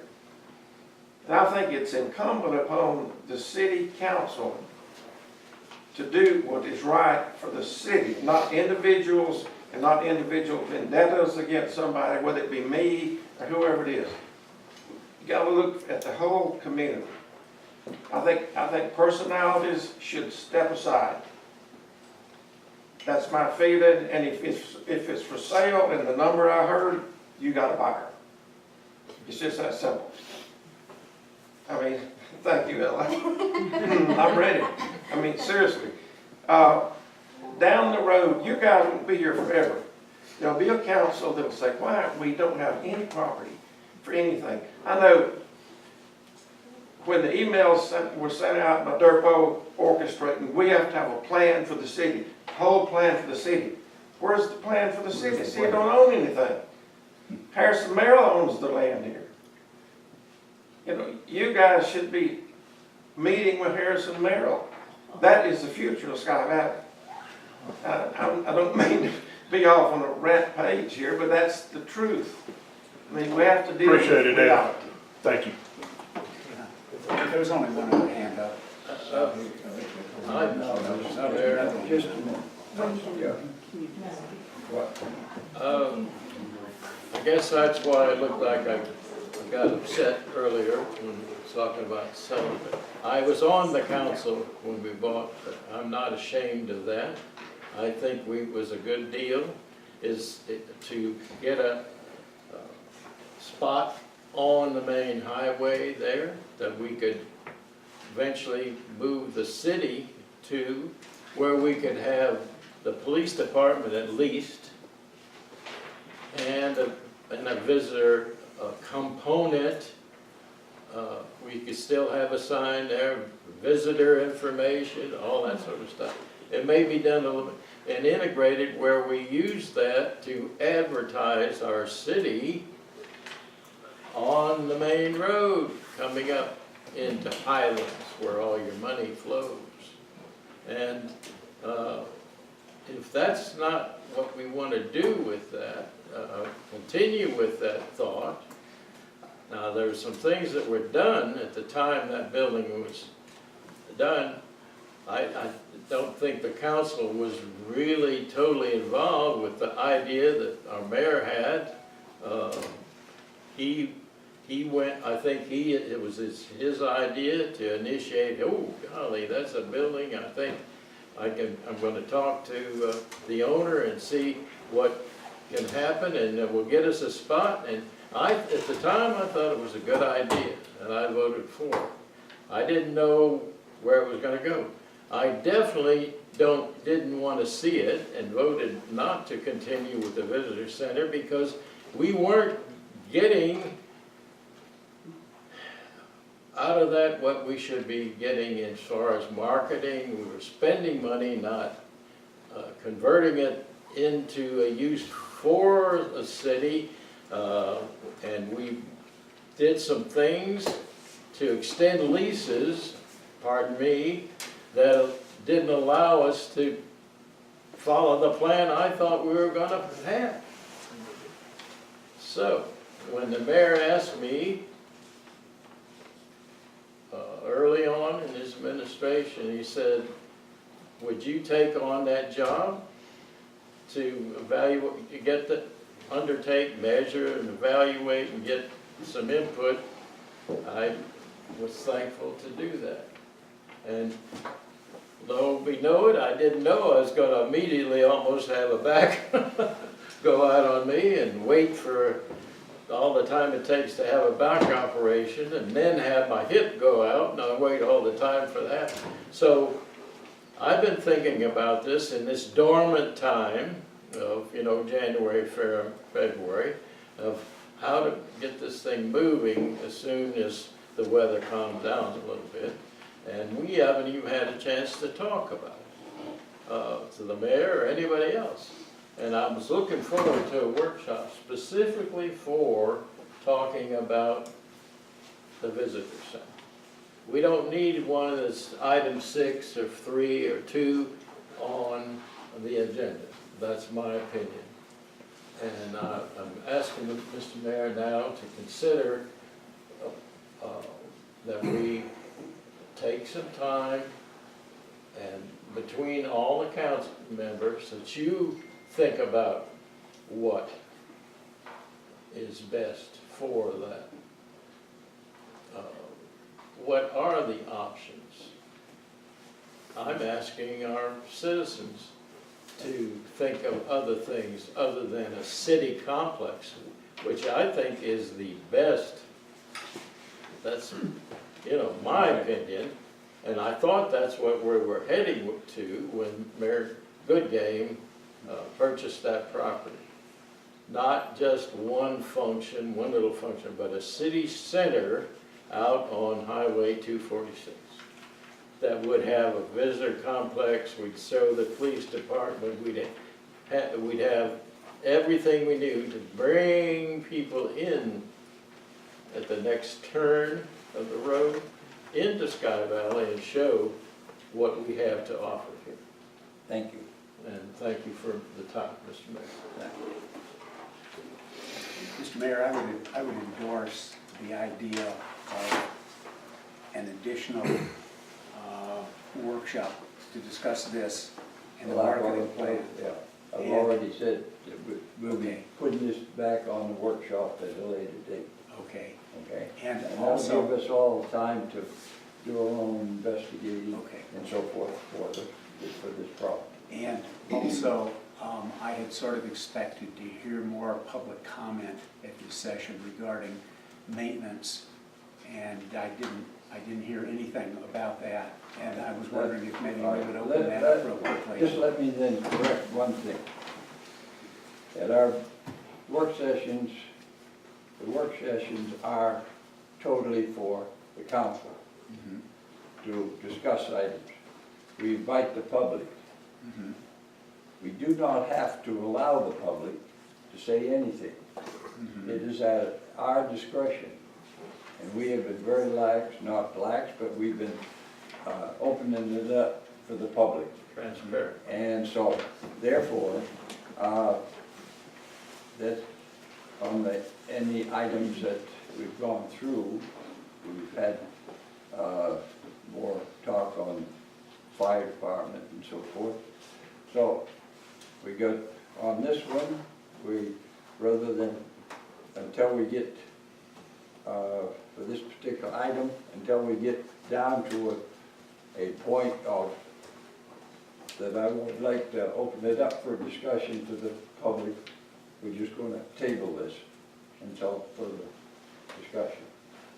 So, Could we- going on with When we the, take it up again, I would hope that we would open it up so that we can get the community I'll input. It's I'll been take filling my that, I'll take mailbox. that in consideration, okay? All right, item 7 is surplus lots. Yes, we have approximately 15 lots that the city owns, and I'm sure you all know this has been a hot subject for us over the last couple of years. I know it has been since I've been here. At some point, it was mentioned that we wanted to see about selling some of these lots. They range in value, and this is per tax records, from $7,000 up to $24,000 for a lot here in Sky Valley. And I've had the city attorney to look at these. Some of these were actually from tax sales, some of them were deed of gifts, and some of them were just actually quitclaim deeds that we have received. What I'm proposing is to place these lots for sale. Now that the new legislation was passed last year, we can list these with a realtor to sell these. At some point, it was mentioned to do them all in a lump sum. And the mayor and I have had numerous discussions about this. I told him I felt like having it in a lump sum would not benefit the city, because you're not gonna get someone that's gonna wanna come in and buy all these lots and have to pay taxes on each one. So I'm suggesting that we actually place this on the agenda for our next council meeting to allow us to list these properties for sale. I have a couple of individuals that have already been in contact with me, a couple of these lots that they are interested in. They actually have family that live near them and are interested in the lots. And even if we don't sell all of them, I think if we can benefit even just a few of them to, as I said previously, to get it back on the tax rolls, every little bit helps. And I think this is something that we need to pursue. Do we have to auction off the gifted ones? There is a question about that. At some point, it talked about that with them being a deed of gift, that we would have to do that. I've asked Doug to check into that again. Okay. And that, and he's supposed to be getting back with me on that. But I believe the new state law will still allow us with some of the others. And actually, the one of them that is, that someone is interested in is actually the deed of gift of of everything, so that was the other kicker, so I wanted him to confirm that with me before we actually place these out for sale. But if anybody is interested in knowing where the lots are at, I have the information, I'll be glad to share it with you. You know, like I said, we'd like to get these, you know, lots, because they're not doing us any good. So why not see if we can do something with them? You may get somebody in here, as of right now, we have 2 new homes being built. You never know, this might inspire somebody to come in, hey, I want to build a house, let me see what you got available. You never know, so it's worth a shot. Okay, item 8, you might as well keep right on top. I'll just keep right on talking then. This was something that I had proposed previously, and we started looking at our website again.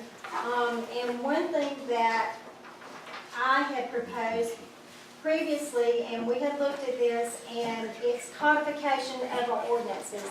As you know now, when you go to look on our website, and you look at our charter, and you look at ordinances, every time an update is done, you have to list that additional item. Well, somebody goes to look at the charter, and they don't realize we've actually changed the way the mayor is, you know, incorporated into our legislation. You don't know that has occurred, but with this codification, everything would be through LexisNexis is the way it works. It kicks you to a link. You can go and look at it automatically online. It shows when all the updates are done. You actually have a new service that they started offering about 3 or 4 years ago, and every time the ordinance is updated, I can send it to Municipal Code and they will automatically go in and update it. It makes things so much simpler, and I believe it will really help our website because you've got ordinances, charter, you got all this, it's just strung out. It would be one item, and then you can go and search the database, and it actually shows where all the changes were made. It goes back and makes reference to each ordinance, the date it was done, and it takes it out and it updates it each time. And I think it would benefit the city to do this, and also the citizens. I think it would be much easier to, interpret.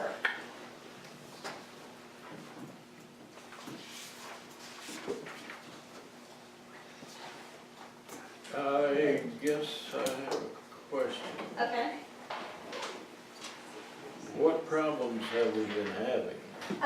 With the charter and the actual going on and looking at the website, looking at the charter first of all, because there's been some updates that have been made, and also to the ordinances. Every time an ordinance has been made, some of the actual updates are not listed on the website. So that's because we haven't updated. We have not updated them, but it makes things easier, and it actually makes things a lot easier for our citizens to be able to go out and do what they call a word search.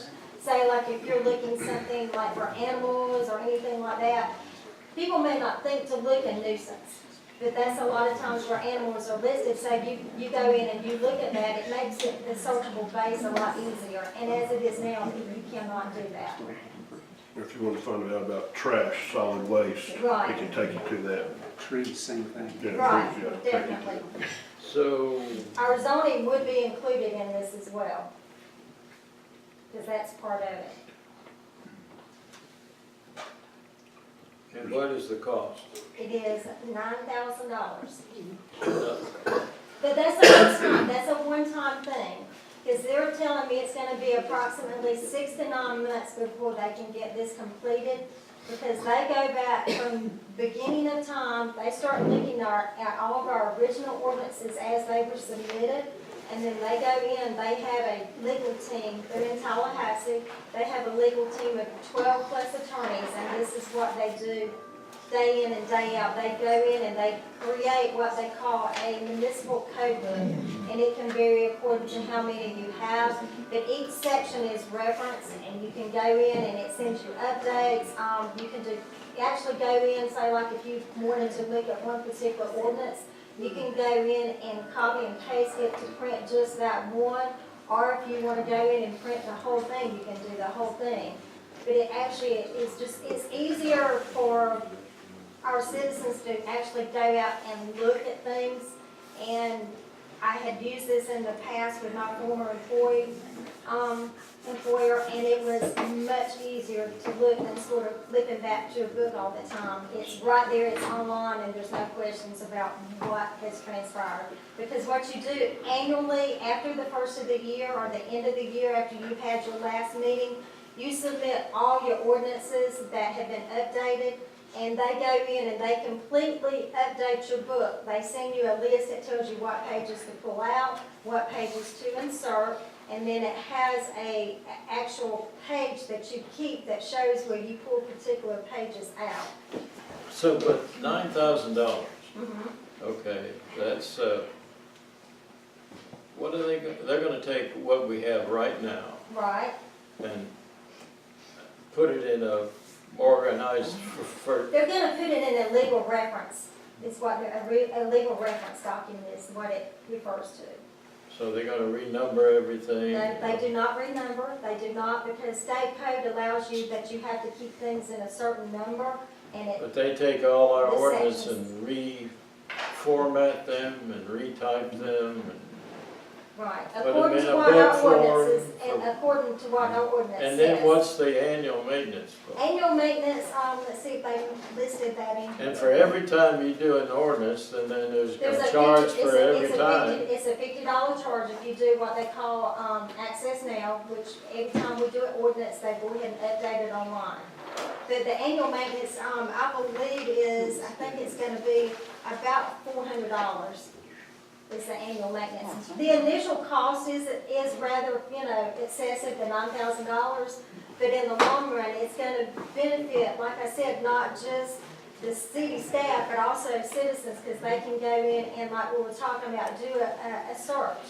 And it, have you ever looked at the state website when you go to LexisNexis to look up something in reference to a code? I Well, haven't had an issue.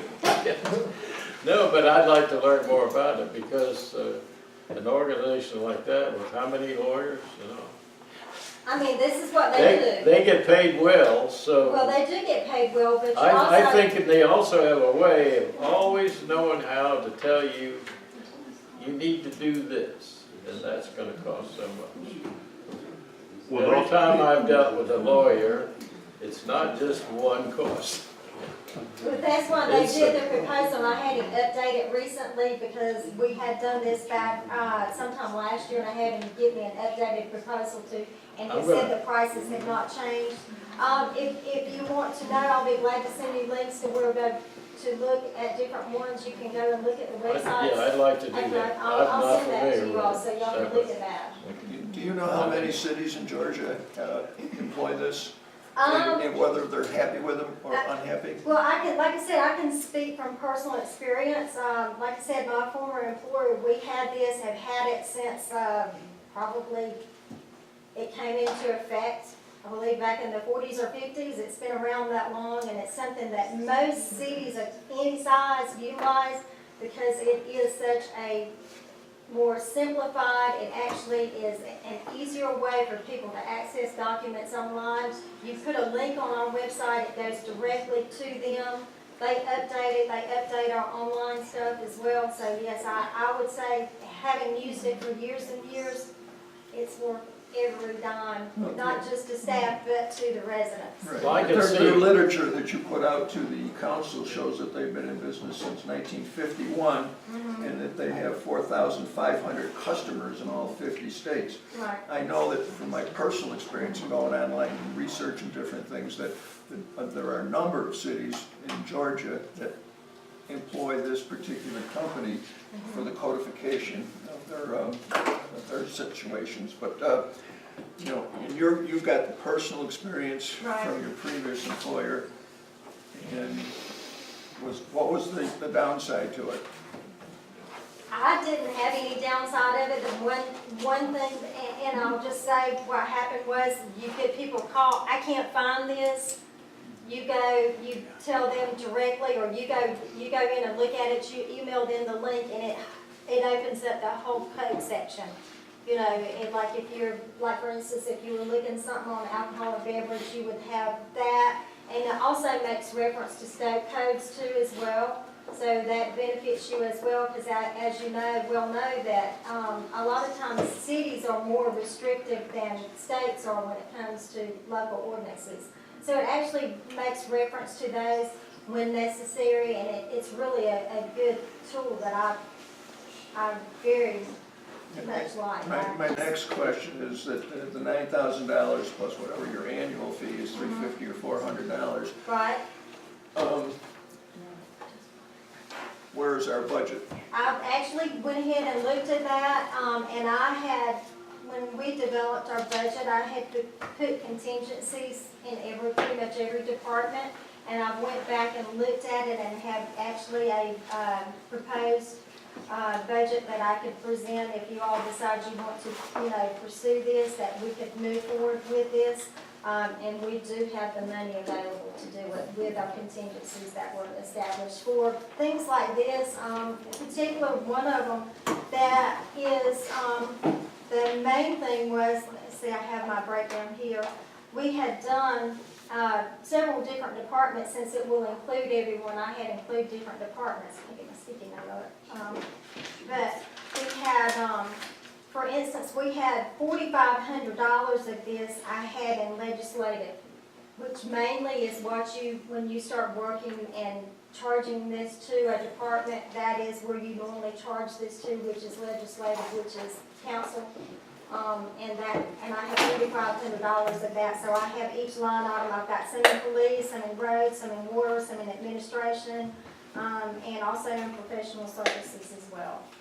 So I have got a breakdown. Yeah, and I was going through this and I missed it on the packet that came out to us.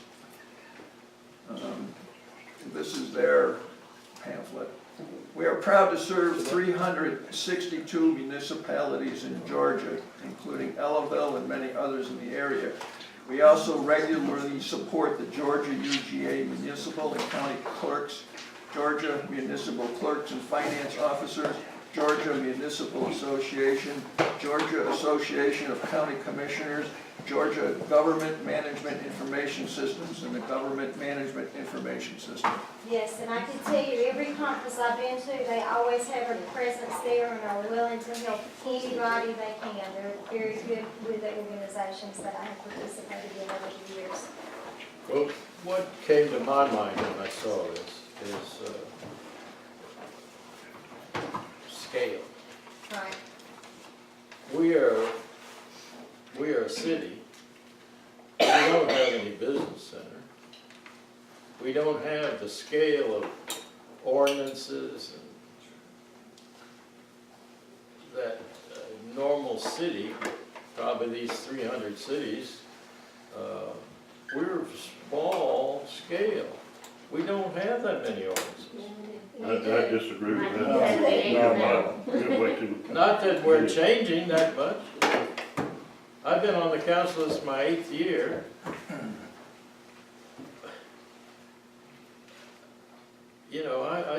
I think it's an expense we need to look at and understand, and I can't say that I have, and I want to have the links so I can look at it. I'll send you I just those. don't understand it, because I think we've been handling it fine, and I haven't had any trouble finding, and I haven't heard a lot of complaints about it. The only time that I've heard a complaint is when somebody got fined for something, and they said, I didn't know anything about that. Which is what you're gonna hear every time, whether they know about it or not. Including myself, probably. I for one have been frustrated at times looking for ordinances on our website. And sometimes none of the ordinances are on the website, and other times, there's this jumble. And even the charter right now, I mean, I just read the charter, and what was passed was done as an amendment to that. So when you read the charter, there's stuff in it that I know. Are they gonna correct all that? Yes, isn't in everything effect. will be up to date. But if they correct our charter, where it's been for every year, so where it contradicts itself in one particular place about the situation. Right.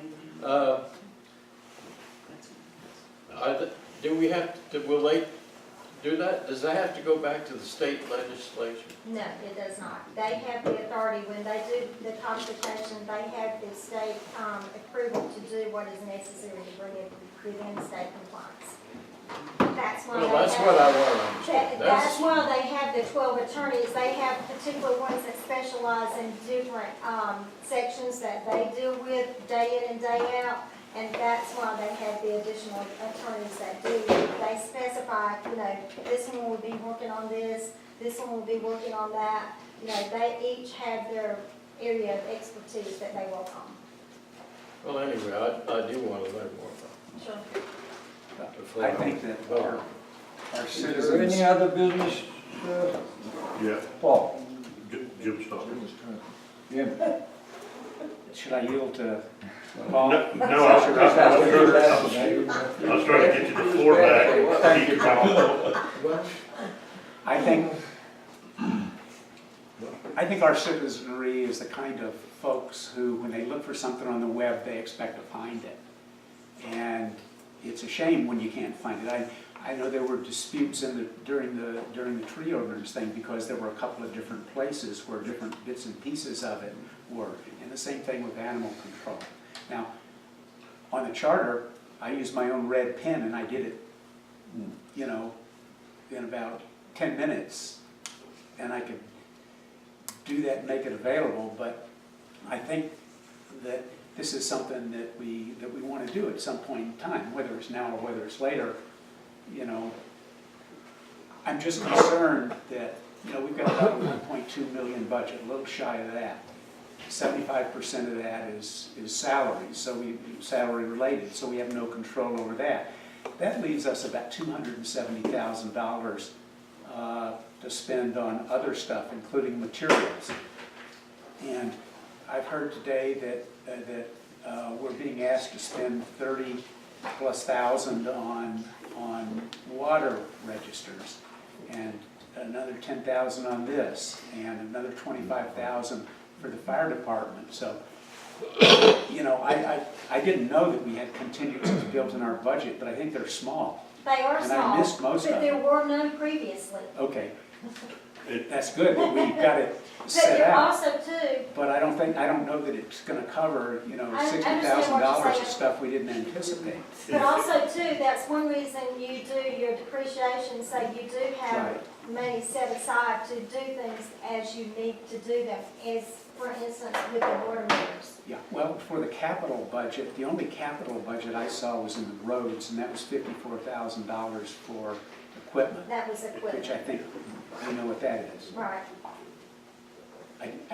Yeah, water, so how much is in our depreciation account for water? I can't tell you right offhand because I don't remember, Okay, right off the bat, I do not. okay, And you're talking of general fund, the water will be coming out of the water fund. okay. Enterprise. Right. At 800 or something. I think that was. So that's all I had, was the overall budget implications of this. And definitely, before anything will be presented to council, it will be, on any of these items that we have to spend money on. I would never propose that something be done and it not say exactly where the money's coming from. We'd have to do a budget amendment with that item as it is approved, because you can't say, well, I'm gonna spend 50 here, well, later on you forgot you did that, and then you're like, uh-oh, you can't do that. You need to actually do your budget amendments, especially for the larger ticket items as you go. And that's definitely, I would consider $9,900 is, to me, is a large ticket item, you know, that needs to be a budget amendment approved. A budget resolution would be included with this proposal as well. So that's, I just want y'all to understand, that's what I propose that we do. If we do any of these things, you know, that they are proposed with a budget amendment. So you don't know, well, I don't know where it's coming from. Yeah, you will. I won't present it to you. That still means an increase in the budget. No. For me, it could. It could, but just like for instance with the water meter situation, this is to me, and that's when we met with Mike originally, you know, I sat down and I said, you know, this is a lot of money, and asked him him to come back and give us some actual figures so that people would know what we're looking at. I mean, yeah, when he told me that, I know my jaw dropped, because I'm like, whoa. But we do have money set aside for things like this. And to me, now this is just me talking as far as the, like for instance, with the water meters, I think at this point, why would you want to not go ahead and do it now? Because if you wait and you put the refurbished ones in, you're gonna be in the same situation maybe 2 or 3 years down the road, and it's gonna end up costing you more money. It's my concept. This is sort of an emergency situation. It And is. I'm not using this as an example, but the codification thing, as an example, I think we need to study more, so that we're all, I think it's probably a good tool.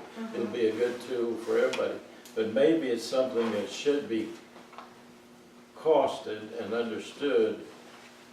Everybody on the council understand, every time we do this, that's gonna cost, and how much it's gonna cost, and get a feel for it, and look at some of these cities or whatever examples we Right, I'll can get you of, some examples. and put it in the budget maybe for next year as a specific item, and not always say, oh, well, this is a good idea, let's do it right now and make a budget amendment. We talked about it last year, Neil, and have you read the Talking scope about of, it is not understanding it. have you read the scope of services that are, I did, okay. yeah, I did. Questions for- I'm not opposed to it, but reading what they say is not fully understanding it from. Well, to Jim's point, going and trying to find ordinances on the website, the other thing you find is a lot of ambiguity between one ordinance and another. And gonna eventually, you know, I just can't it's something that's imagine going to that be they're done. gonna completely rewrite all our ordinances, make sure there's no ambiguities, no overlap, none of this sort of thing for $9,000. Well, we've got the proposal that I they're just, a bunch of lawyers. Okay, They don't, well, they we've don't got work, a, they we've got don't a written work proposal. like I do for, you know, $20 an hour. I make a motion that we adjourn. I'd like to have a motion to But adjourn. anyway, Paul made a motion, I I second. have concerns, and I'm just. Motion's been made, seconded to adjourn. All in favor? All right.